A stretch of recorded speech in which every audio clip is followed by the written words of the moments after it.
Maya had been staring at the same mirror for 3 weeks, but today something felt different. The woman looking back at her seemed like a stranger. Her eyes, once bright and full of hope, now looked tired and empty. Dark circles had made themselves at home under her eyes, and no amount of makeup could hide them anymore.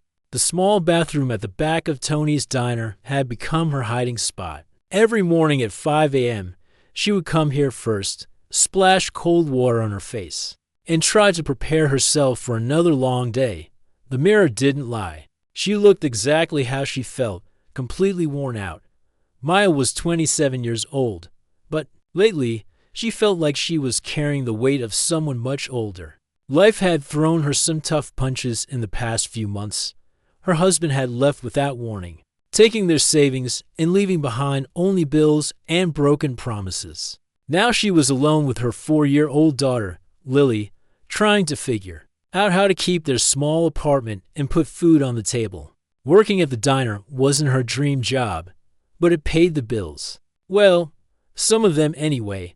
She had picked up extra shifts wherever she could find them. Monday through Sunday, morning until night, she was always working somewhere.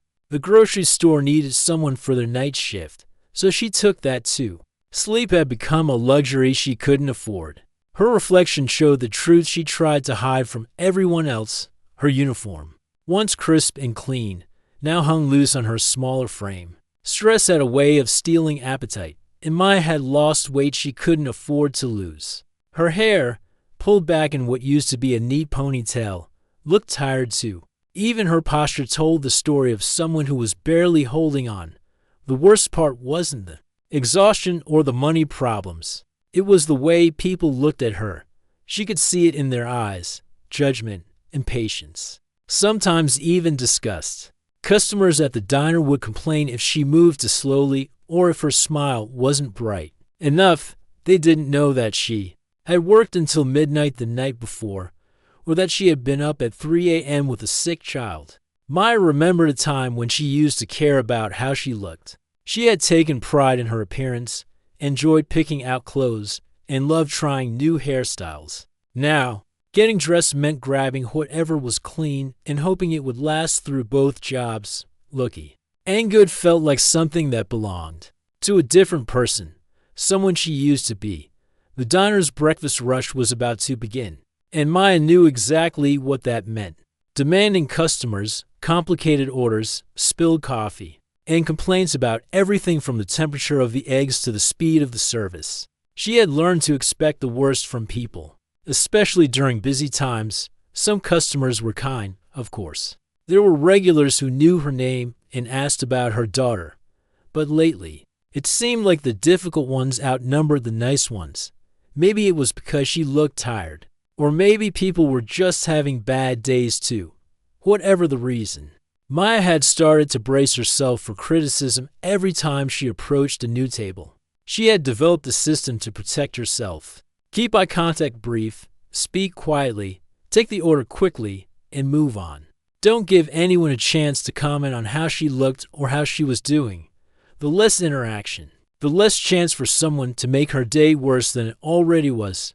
Maya looked at her watch. 5 minutes until her shift officially started, but she knew Tony expected her to be ready early. He was a good boss, understanding about her situation, but he still needed his diner to run smoothly. She couldn't afford to lose this job. No matter how tired she was. Taking one last look in the mirror, Maya tried to fix her hair and straighten her uniform.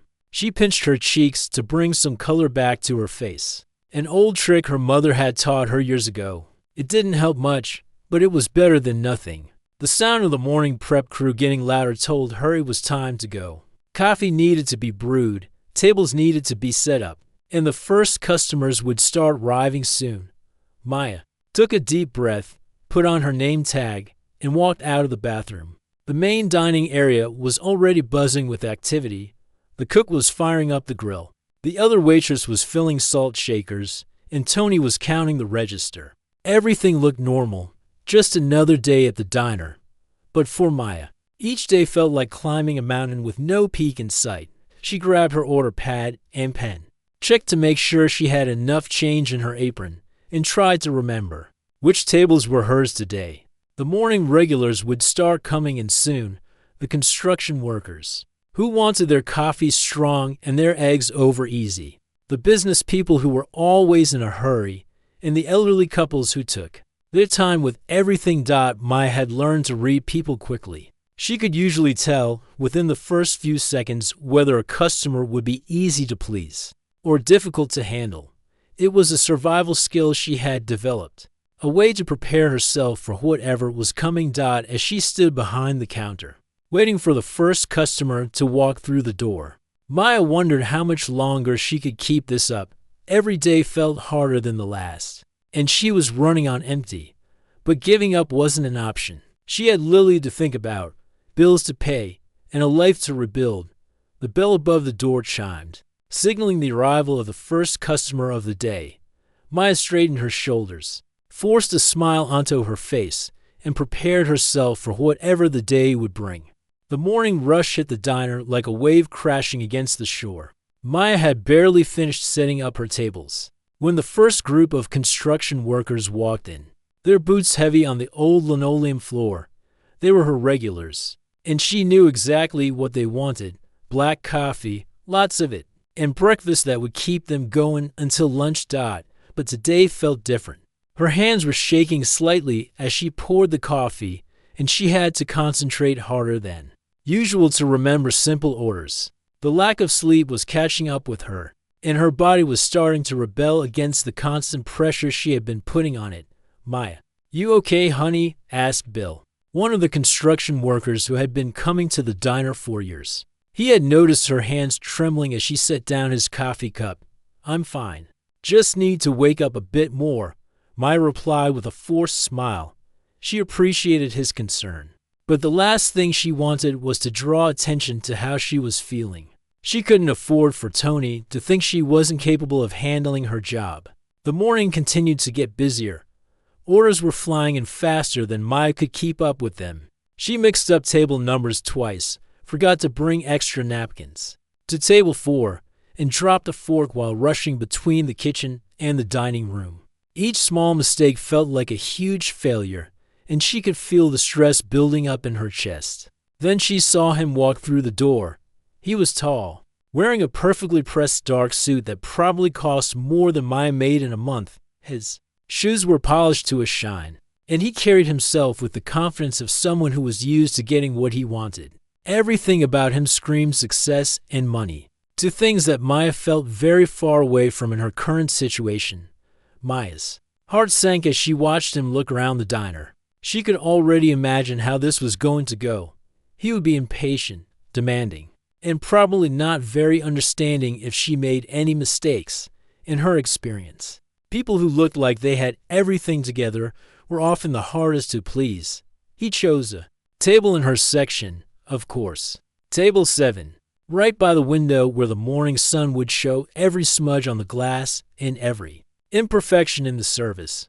Maya took a deep breath and tried to compose herself. She checked her reflection quickly in the coffee pot, smoothed down her hair, and grabbed a menu. As she walked toward his table, Maya could feel her anxiety growing.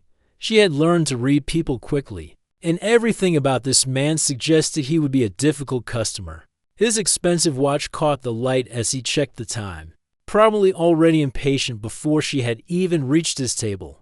Maya had developed strategies for dealing with customers like this. Keep the interaction short and professional. Don't make eye contact for too long. Take the order quickly and efficiently. Don't give them any reason to complain or comment on her appearance or service. She had heard it all before. Comments about how tired she looked, complaints about slow service, questions about whether she was capable of doing her job properly.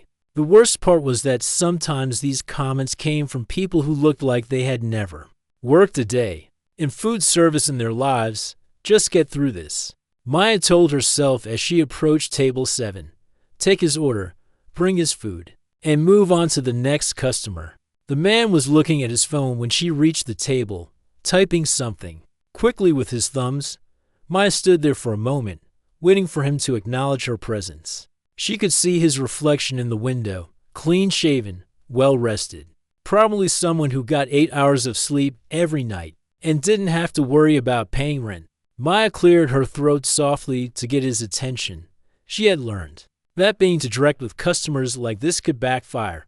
They didn't like to be interrupted, especially when they were doing something they considered important. He looked up from his phone, and Maya immediately looked down at her order.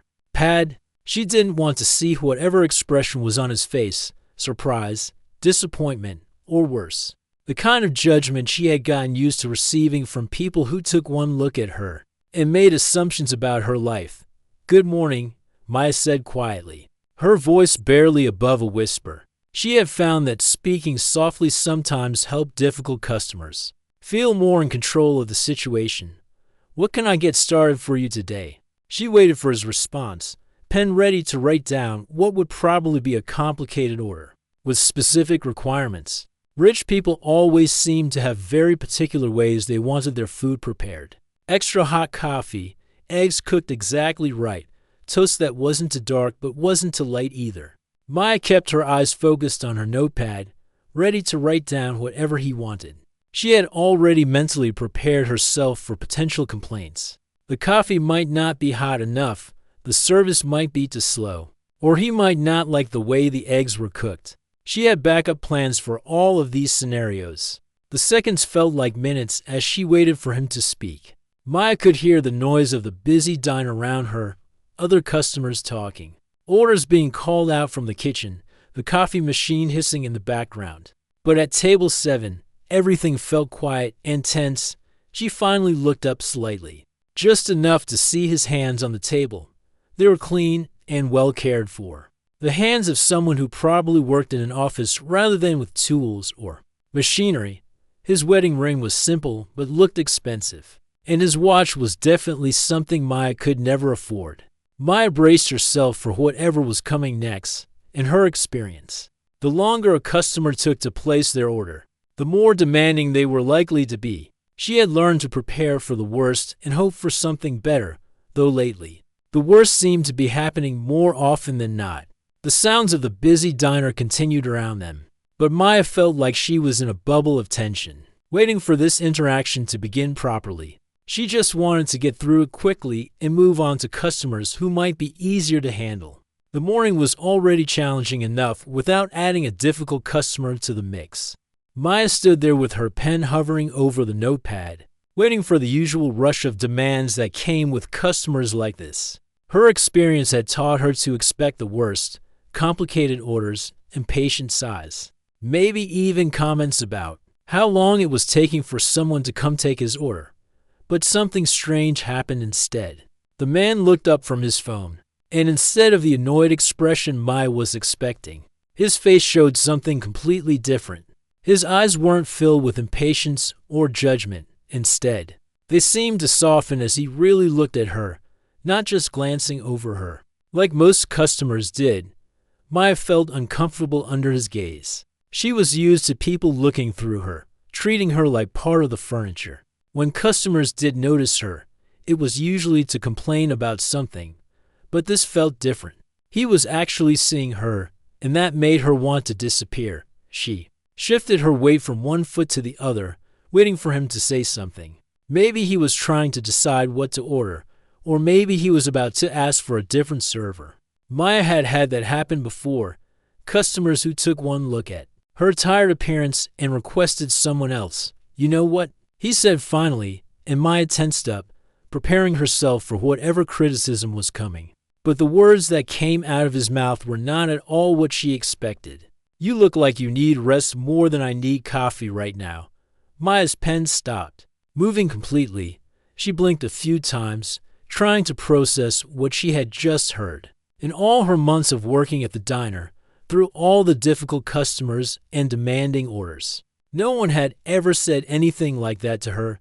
She looked up at him fully for the first time, trying to figure out if this was some kind of joke, or if he was being sarcastic. But his expression was completely serious, and more than that, it was kind. There was genuine concern in his eyes, the kind of look Maya hadn't seen in months. "I'm sorry, I can take your order," Maya stammered, not knowing how to respond to unexpected kindness. She had built up walls to protect herself from difficult customers, but she had no defense against someone being genuinely nice to her. The man shook his head slightly. "When was the last time you took a break?" he asked, and his voice was gentle, not demanding like she had expected. Maya felt tears threatening to form in her eyes, which surprised her. She had gotten so good at pushing down her emotions, at staying strong no matter what happened during her shifts. But this simple question, asked with such genuine concern, was breaking through all her carefully built defenses. "I'm fine, really," Maya said quickly, looking back down at her notepad. "What would you like for breakfast?" But the man didn't seem interested in ordering food. Instead, he was studying her face with the kind of attention that made Maya feel both uncomfortable and strangely grateful. When was the last time someone had really looked at her, not just glanced over her while placing an order? "Have you eaten anything today?" he asked. And Maya realized that she hadn't. She had been so focused on getting ready for work and making sure Lily had breakfast that she had completely forgotten about feeding herself. "I'm not really hungry," Maya lied, though her stomach had been growling for the past hour. The man nodded like he understood something that Maya hadn't even said out loud. "I used to work in social services," he said quietly. "I've learned to recognize when someone is pushing themselves too hard." Maya felt her cheeks get warm. Was it that obvious that she was struggling? She had thought she was doing a good job of hiding how difficult things had become. But apparently, this stranger could see right through her attempts to appear fine. "Look," he continued, "I don't need anything complicated. Just a coffee and maybe some toast. But more importantly, when do you get a break?" Maya glanced around. The busy diner, the other tables in her section were filling up, and she could see Tony behind the counter looking in their direction. She couldn't afford to spend too much time at one table, especially not having a personal conversation with a customer. "I don't really take breaks," Maya admitted. "We're pretty busy, and I can't afford to." She stopped herself before saying too much. This man seemed kind, but he was still a customer, and she had learned to be careful about sharing personal information with people she didn't know. "What's your name?" he asked gently. "Maya," she replied automatically, then immediately wondered if she should have given a fake name instead. "Maya, I'm going to ask you to do something for me," he said, pulling out his wallet. "I want you to go tell your manager that the customer at table 7 insists that his server takes a 15-minute break before bringing his order."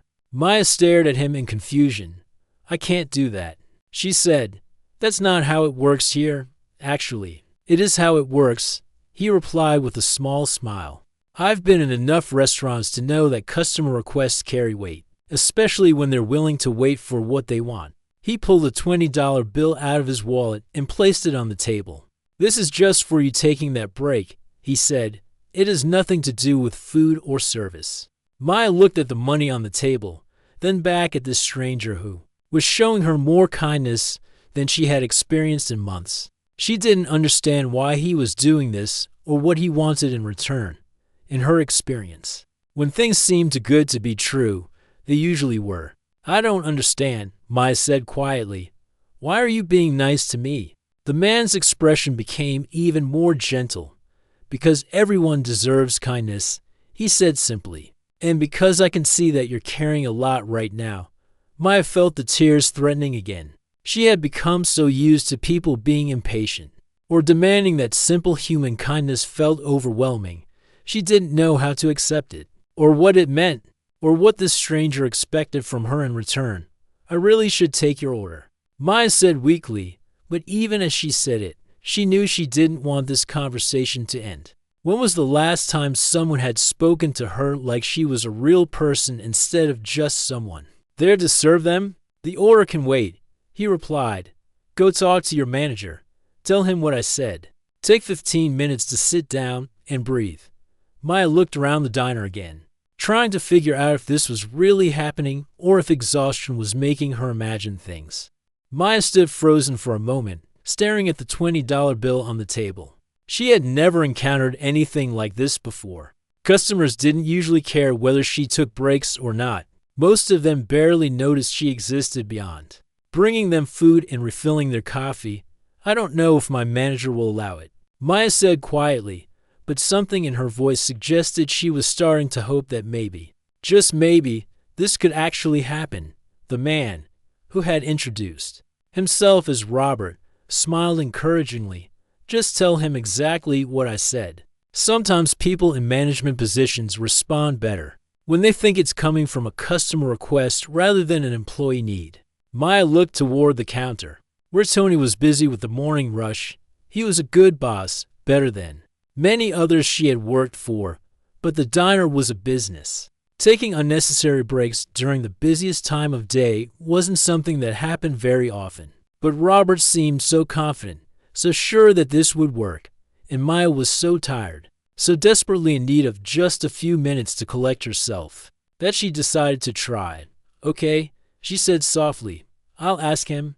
Walking across the diner felt like the longest journey Maya had ever taken. Each step brought more doubt. What if Tony said no? What if he thought she was making up the whole story? What if this stranger changed his mind and left while she was talking to her manager? Hey Tony, Maya said when she reached the counter. The customer at table 7 has a strange request. Tony looked up from the register, wiping his hands on his apron. What kind of request? He wants me to take a 15-minute break before I bring his order. He said he insists on it and he's willing to wait. Tony raised his eyebrows and looked over at table 7, where Robert was sitting patiently, looking at his phone. He specifically asked for you to take a break. Yes, Maya replied, still not quite believing it herself. He gave me $20 just for taking the break. He hasn't even ordered food yet. Tony studied Robert for a moment, then looked back at Maya. He had been managing restaurants for 20 years, and he had never heard of anything quite like this. But he could also see how exhausted Maya looked. She had been working extra shifts for weeks, and he had been worried about her burning out. You know what? Tony said finally. If the customer wants to wait, and he's paying for the privilege, then take your break. Sit in the back booth and rest for 15 minutes. I'll handle your other tables. Maya felt a wave of relief wash over her. Really? You've been pushing yourself too hard lately. Maybe this guy knows what he's talking about. Maya walked back to table 7 with a mixture of gratitude and confusion. Robert looked up as she approached, and she could see he was genuinely pleased that his plan had worked. He said yes, Maya reported, still sounding surprised. Good, go sit down. I'll be right here when you get back. Maya made her way to the back booth, the one the staff usually used for breaks during slow periods. She slid into the worn vinyl seat and felt her body relax for the first time in hours. Just sitting down felt like a luxury, but after a few minutes, Robert appeared at her booth, carrying 2 cups of coffee. Mind if I join you? He asked. I figured you might want some company. Maya nodded, too tired to question why the stranger wanted to spend his morning sitting with an exhausted waitress instead of conducting business or rushing off to work like most people in suits did. Robert sat down across from her and pushed one of the coffee cups in her direction. When did you last have a full night's sleep? He asked gently. The question opened something inside Maya that she had been keeping tightly closed. Maybe it was the exhaustion, or maybe it was the simple kindness this man was showing her. But she found herself answering honestly. I can't remember, she admitted. I work here during the day and at the grocery store at night. My daughter gets sick sometimes, and even when she doesn't, I lie awake worrying about bills and rent and whether I'm doing everything wrong. Robert listened without interrupting, without offering quick solutions or telling her that everything would be fine. He just listened, and that felt more valuable than Maya had expected. How old is your daughter? He asked. 4. Her name is Lily. She's the best thing in my life. But Maya paused, not sure if she should continue. But raising a child alone is incredibly difficult. Robert finished for her. Maya nodded, feeling tears start to form again. Her father left 6 months ago. Just disappeared one day. Left me with all the bills and no explanation. I've been trying to keep everything together, but some days I feel like I'm drowning. Robert reached into his jacket pocket and pulled out a business card, setting it on the table between them. Maya glanced at it and saw that he worked for the county social services department. "I'm not here in any official capacity," he said quickly. Seeing her expression change, "I just stopped in for coffee before work. But I've been doing this job for 15 years, and I've learned to recognize when someone needs help." Maya picked up the business card, running her finger over the raised letters. "What kind of help?" "There are programs for single parents that you might not know about. Childcare assistance, food programs, even help with utilities sometimes. The application process can be confusing, but I could help you navigate it." Maya stared at the card in her hands. She had always been proud of her independence, of her ability to handle things on her own. Asking for help felt like admitting failure, like announcing to the world that she wasn't capable of taking care of her own child. "I've never applied for assistance before," Maya said quietly. "That doesn't mean you don't deserve it," Robert replied. "These programs exist for people in situations exactly like yours. Single parents working multiple jobs, trying to build a stable life for their children. There's no shame in using resources that are available to help you succeed." Maya looked around the diner, at the other customers eating their breakfast, at Tony managing the morning rush, at the life she had built for herself and Lily. It wasn't much, but it was theirs. "What if they say no?" she asked. "Then we try something else." "But Maya, you won't know until you apply, and you don't have to do it alone." The 15 minutes passed faster than Maya had expected. Soon Tony was signaling that her break was over, and Robert was finishing his coffee. But something had shifted during their conversation. For the first time in months, Maya felt like maybe she wasn't completely alone in fighting her battles. 3 months later, Maya stood in front of the same bathroom mirror at the diner. But the woman looking back at her was completely different. Her eyes had regained their sparkle. The dark circles were gone, and she was smiling a real smile, not the forced one she used to wear for customers. The transformation hadn't happened overnight. After that morning with Robert, Maya had spent several days staring at his business card, debating whether to make the call. Pride and fear had kept her from dialing the number for almost a week. She had always handled things on her own, and asking for help felt like admitting defeat. But late one night, after working both jobs and coming home to find an eviction notice on her door, Maya finally picked up the phone. Robert had been true to his word. He met her at the social services office the next day and walked her through the application process for several assistance programs. The paperwork was overwhelming, but having someone there to explain each form made all the difference. The childcare assistance came through first. Maya suddenly found herself able to enroll Lily in a quality daycare program instead of leaving her with neighbors who charged almost as much as Maya made in a day. Lily thrived in the structured environment, making friends and learning new things every day. The food assistance program helped stretch Maya's grocery budget, allowing her to buy healthier food and worry less about whether there would be enough to last until her next paycheck. For the first time in months, Maya was eating regular meals and had enough energy to get through her shifts, without feeling like she might collapse. But the biggest change came when Robert mentioned an opening at the community center where he worked. They needed someone to help coordinate programs for single parents, someone who understood the struggles firsthand.